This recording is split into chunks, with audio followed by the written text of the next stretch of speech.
This video brought to you by EquestrianCoach.com, the world's leading equestrian education source.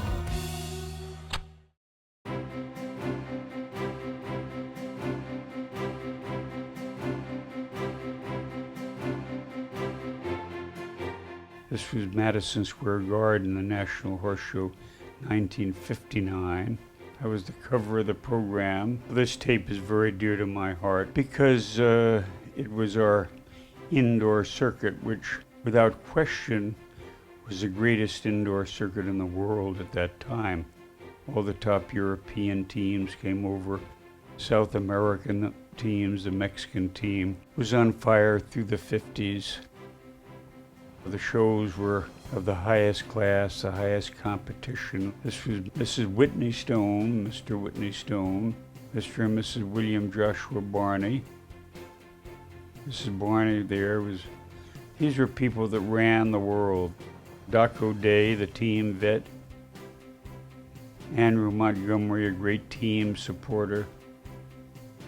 Colonel Jadwin, I believe. These people ran the Federation, they ran the USCT, the same few people. And that's when we had real control of the situation and great standards.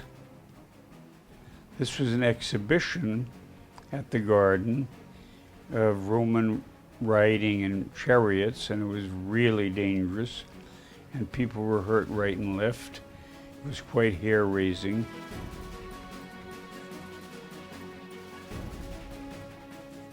They had fabulous bands, and it was quite a trick with these thoroughbred horses. I guess they got used to these bands, but I remember having a handful every time there was a parade where we rode the horses with those bands.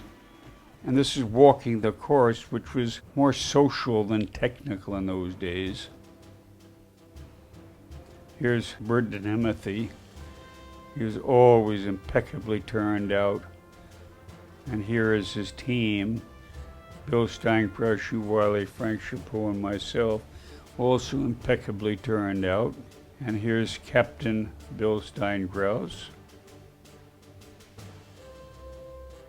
Here he is again indoors on that wonderful Bon Nuit Sun, Riviera Wonder, who was so fabulous, so careful, and such a jumping technique. Very reminiscent of a more recent relative gem twist. And here's a technical triple of that era. It wasn't technical like we know today, but in those days we thought of it being quite technical. There's Frank Chapeau. Here's Tally Ho, that's the Irish three-quarter bred of John Galvin's with Frank Chapeau. This is myself. And I had the sash, which meant I was, at that point of the show, leading rider. This is the wonderful thoroughbred horse I rode in the Olympic Games, St. John. I put a horse very deep to a fence that was long, but mostly I put the horse very deep in order to produce a bascule, a very steep arch trajectory of the jump. My instinct was always to do that. Hugh WILEY on the horse with the flying tail, he rode very differently. He liked that distance. He liked to give a horse long gaps. And this did like that. And this did him very well in speed classes.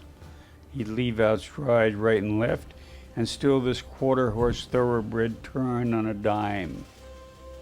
Here's the iconic Nelson Pessoa, Neko, as a young man. Of course, he's the father of Rodrigo Pessoa. And this was his very famous Grand Geste. Neko also put horses very deep to fences, like he did there. He was the Brazilians are very fast riders. He was a very good speed rider, but of course he was an NA class rider. And this was a very cute horse, Grand Geste, a very famous horse at that time. And this is another Brazilian, not in the fame of Neko Pessoa, who's one of the icons of icons. I spoke to him. He was at the horse show here in Palm Beach yesterday, and he's still very active. And this was from another, maybe a Brazilian, maybe an Argentinian. Now we see the Mexican equestrian team. Through the 50s, they were invincible. This is Wash, who was a team steady. He wasn't one of the superstars like Uritza or General Morillas. And here's Jaime de la Garza. And I very much remember I liked his riding. The Mexicans also ran horses very deep to the base and taught the horse to use their self-preservation and take care of themselves.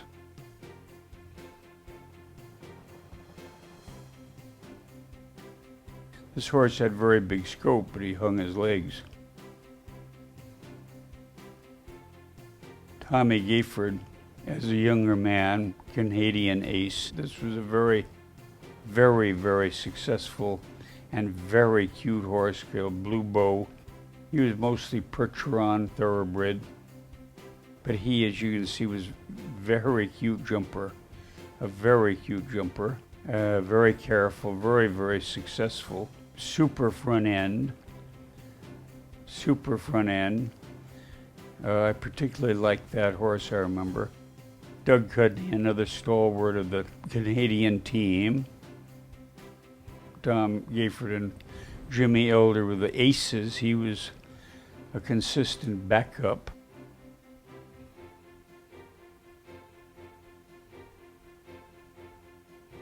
Here's Jimmy Elder. He was a great rider, and he's even still riding today, I hear. He's probably in his early 80s. And he just, like David Broome or Rodney Jenkins, he was just a natural rider, natural horseman. He had more of a hunting style leg, but a great talent. These were very typical of the Argentines. They have thoroughbred types, but they were very specific types. They're long, very ewe-neck type horses. They looked Argentinian, very scopy often, very scopy, and very competitive. Very competitive teams in those days, even in Europe when they went. They had their own horses, their own breed of horses.